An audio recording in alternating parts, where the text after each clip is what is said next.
Hello. Today's video is going to be a fun one, and we're in the 1623 First Folio. This, of course, as we know, was actually written by Francis Bacon, and he's left ciphers in this book, which of course unlock the 1611, his secret book, which he left the cipher map, which ultimately led to Zion here in Arkansas. And he's left many ciphers in many different ways to give you a message, several different messages which ultimately culminate to a map and a location. But he also did riddles, what I call a riddle. And they're sporadic, there's 3 or 4 for sure. And if you can answer these riddles, they give you a message. And the way he's done this one, it's really beautiful. When you answer it and when you go to where he's telling you to go, what we're gonna see, you're going to clearly see the connection. And it's just a way in which, if you're thinking outside the box and you know what he's done, you get to receive that message. And so we're going to actually do this one today. This has been unlocked, this has been answered, and so we're going to be able to just go through this and do it. And so if you like riddles, there are several riddles in this book in which, if you can answer them, I assure you, you're going to love it. And we're going to see right at the beginning about books not being worth anything. You know, looking at a book and just thinking that all you have to do is just read the words on the page, and then you're done, and there's nothing more it can do for you, nothing more it can give you, and it goes on a shelf and collects dust. That's probably true with a lot of books. But there are certain books that give you so much more. They're to be eaten and devoured. This is one of those books. Really something, just a marvelous work. And so here we are, and this is actually on page 53 of the Merry Wives of Windsor. This actually connects to the 53 in King Henry IV, which unlocks the map, the book, taking you to the 1611 King James Bible. And on this page, there is another basically cipher or riddle, and it's right here. And this is where you get the butter and bacon, which ultimately culminates with butter and bacon on the Henry IV, which unlocks the map. And notice it says subject to heat as butter. You know, butter melts away, so a melting away of one to see another. Bacon. And so that's all part of that cipher, and in here is a whole nother message. And this is what we're going to be focusing on in this video. And so in this play and in this riddle here, there are 3 people speaking. You have what they're calling the master, and then you have the mother and her son, William. And so we come up at the top quickly. William. These are 2 of the people that are going to be doing the speaking here in this riddle. And then there's the teacher or master. And so we're going to start off, and it says, my husband says my son profits nothing in the world at his book. I pray you ask him some questions at his accidents. Come hither, William. Hold up your head. Come on, Sarah. Hold up your head. Answer your master. Be not afraid. And so the boy's being called to his master. It's about a book in which the husband is saying he cannot profit anything from this book. He says, William, how many numbers is in nouns? William says 2. His mother says, truly I thought there had been 1 number more, because they say odds nouns. And the master says, Evan says, peace your tattlings. And so what do we have here? William, how many numbers in nouns? And he says 2. How is he getting 2 from the word nouns? And of course, the W is interchangeable with V's. And so if you were to interchange the V with the W, a V is 5 in Roman numeral, and then the O can represent a 0, and so you actually have two numbers in the name nouns. And then his mother says, truly I thought there had been one number more, because they say odds nouns, meaning she's counting the W basically as two V's and then the O, so that gives you a third number. But there's something else being said here, because he says, peace your tattlings.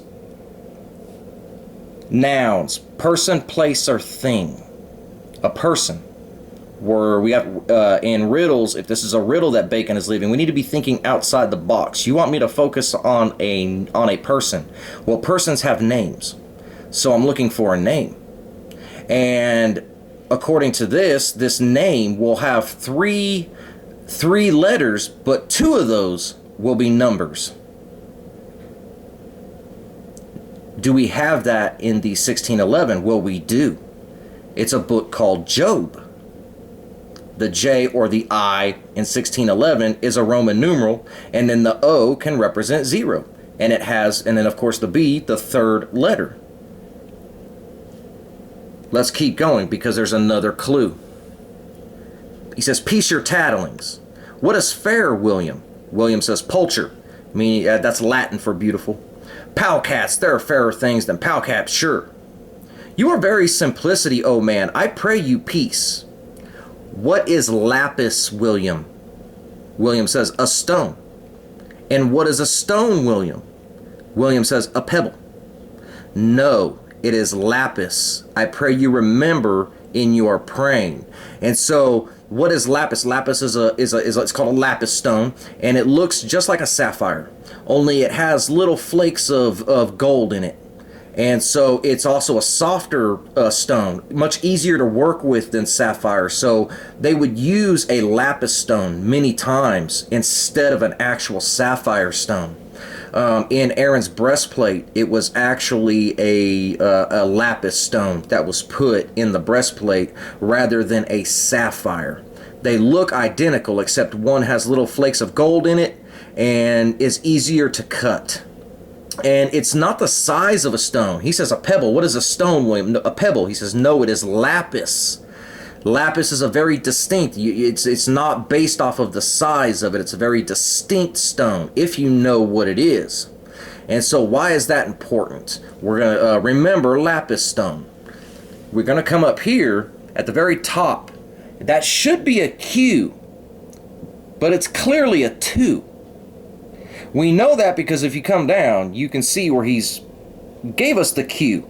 Q-U-I, this is the mother speaking. But here he gives us a 2, here he gives us a 2, then he gives us the Q, what it should be. He gives us another 2 and another 2. So we have 4 2s and Job. And it ends up being 2, and then 2, 4, 6, 8, Job 28. That's on purpose. He could have made them all look just like that. Why are you making it look like a 2? And so if we were to go to Job 28, let's just take a look at that.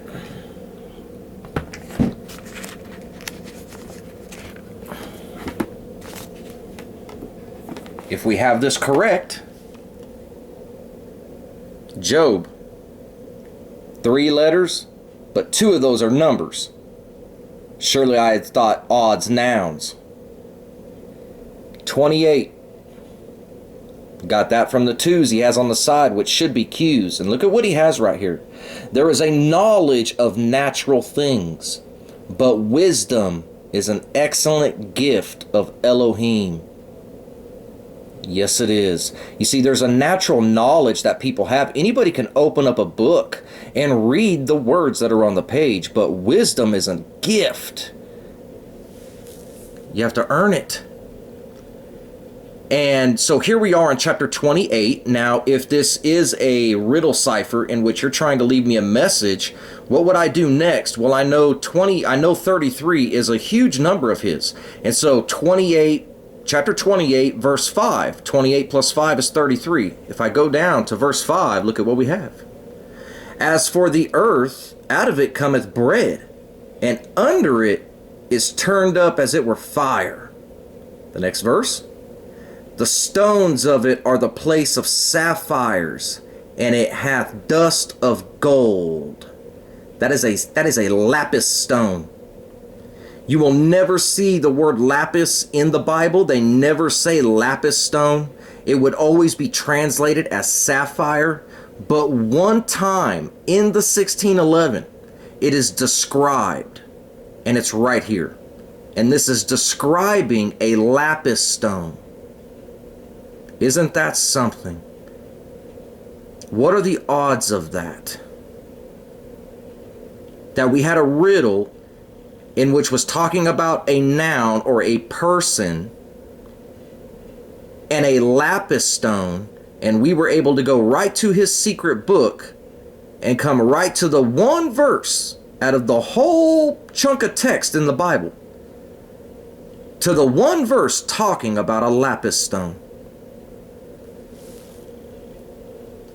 This is Francis Bacon leaving you a message now that you understand and you have unlocked it. So let's keep reading. As of the earth, out of it cometh bread. What is bread? Well, we know it's the heavenly bread. It's the Father's word. It's the 10 Commandments. And under it is turned up as if it were fire. The stones of it are the place of sapphires, and it hath dust of gold, lapis. There is a path which no fowl knoweth, and which the vulture's eye hath not seen. His map. He's using the Bible to leave you a message. Nobody has seen it. Nobody knows about it. It's hidden. The lion's whelp have not trodden it, nor the fierce lion passed by it. He putteth forth his hand upon the rock. We dug the 10 feet and we've hit a stone. We have to overturn that stone. He overturneth the mountains by the roots. The roots grow in the ground. We have to go in the ground. We have to remove that stone. And you had to dig 10 feet first. That's going deep where the roots go. He cutteth out rivers among the rocks. His eye seeth every precious thing. He bindeth the floods from overflowing, and the thing that is hid bringeth he forth to light. It's exactly what's going to happen. He's leaving you a message. He's telling you that which was hid, they had it hidden for a long time. It was found way before Bacon, it got into Bacon's hands. The Knights Templar were the first to find it, and they smuggled it all the way into France, ultimately into England, and then its final destination here in America. And that which is forth, he bringeth forth to light through the ciphers. We're doing that now. It's coming forth to light. This is a message for everybody. But where shall wisdom be found? And where is the place of understanding? Man knoweth not the price thereof, neither is it found in the land of the living. Wisdom cannot be gained by going to work, and that's an earthly wisdom. This type of wisdom is not in this realm. It has to be given to you by the Father. It's not found in the land of the living. The depth saith, it is not in me, and the sea saith, it is not with me. It cannot be gotten for gold, neither shall silver be weighed for the price thereof. It cannot be valued with the gold or the ophir, with the precious onyx or the sapphire. The gold and the crystal cannot equal it, and the exchange of it shall not be for jewels of fine gold. No mention shall be made of coral or of pearls, for the price of wisdom is above rubies. You come down here at the very last verse. And unto man he said, behold the fear of Yahuwah. That is wisdom. And to depart from evil is understanding. Beautiful, beautiful, beautiful. Right here. He's able to speak to you if you understand what he's done. He's using the scriptures to give us a message. We have to overturn the stone by the roots. And what was hid will be brought forth to light.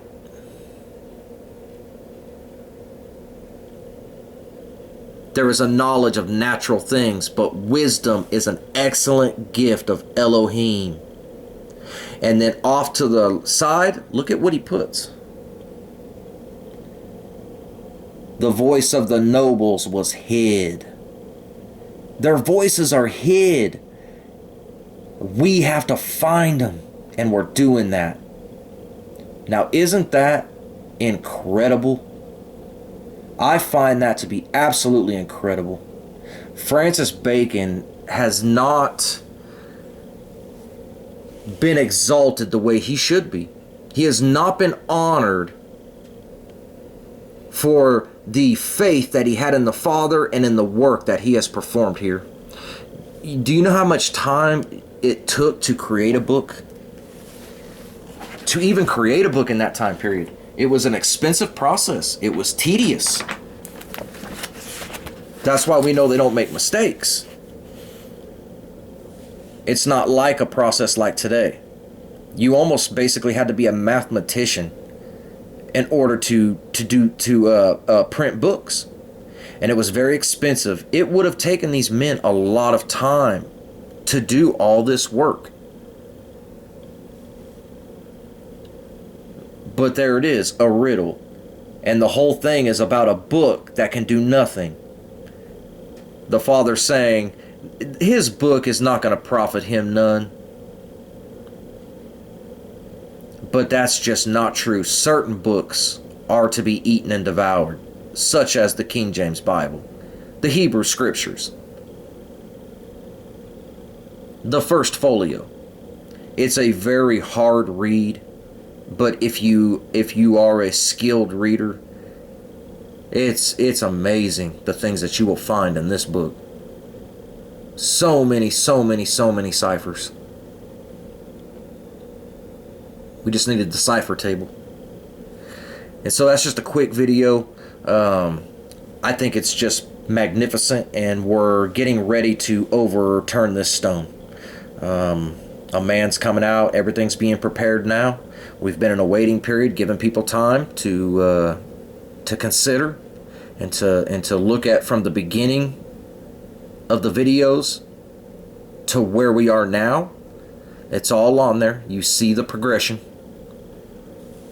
And now we've hit concrete and we're standing on a stone. And here we are talking about having to turn over a stone through the roots.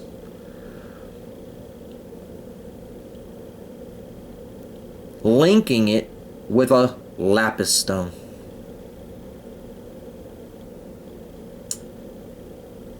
And I just find that to be incredible.